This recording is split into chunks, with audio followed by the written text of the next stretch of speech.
Пассажирский транспорт пригородного сообщения ждут перемены. В четверг на заседании областного законодательного собрания был принят в первом чтении законопроект об основах организации транспортного обслуживания населения. Его цель – сделать перевозки конкурентоспособными. К чему в итоге можем приехать, спросим Ксению Зиновьеву. Изначально законопроект не поддержали в правительстве. Против его принятия был и губернатор. В своем письме Никита Белых отметил, что реформа может привести к негативным последствиям, в том числе к ухудшению транспортного обслуживания населения области.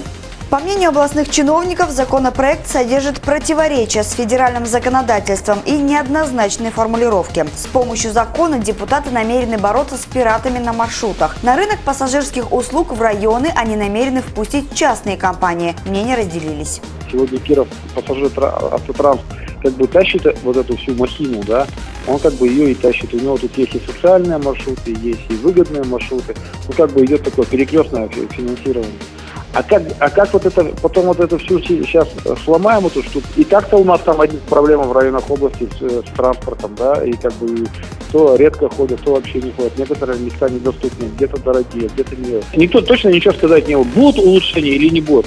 Не все депутаты уверены, что на рынке есть столько перевозчиков и машин, которые бы смогли работать и не просить дотаций из бюджета. Предполагается, что сами районы будут составлять маршруты. В итоге законопроект был принят в первом чтении. Сейчас его ждет доработка. На неделе кировским водителям снова пришлось раскошелиться. Бензин подорожал на 50 копеек. В цене выросли 95 и 98 марки топлива. Первая марка сейчас стоит 31 рубль 45 копеек, вторая – 34 рубля 5 копеек. Стоимость остальных видов топлива осталась на прежнем уровне. Причину роста руководство заправочных станций пока не называет. В Кировском ФАСе уже заинтересовались летними изменениями цен на АЗС. И еще о росте цен. Стоимость квадратных метров в Кирове вновь выросла. По области в среднем на 1,6%. Сейчас квадратный метр на первичном рынке стоит 40 тысяч рублей. На вторичном эта цифра на 3000 больше. Таким образом, цены в нашей области оказались средними по Приволжью. Самые дешевые квартиры на первичном рынке в Ульяновской области – 35 тысяч рублей, а на вторичном в Мордовии – 36 тысяч. Самая дорогая недвижимость в Нижегородской области. Там цена за квадратный метр превышает 50 тысяч рублей. В продолжении темы летних сюрпризов до курорта назначен еще один поезд. Он отправится из Кирова в Анапу. Из нашего города состав последует через Нижний Новгород. Как сообщают в Кировском регионе ГЖД, отправление двухгруппного поезда номер 401/402 из Кирова намечено на 1 августа. Из Нижнего Новгорода на 2 число. Прибытие и отправление из Анапы 4 августа. Отметим, стоимость билетов купе больше 6700 рублей.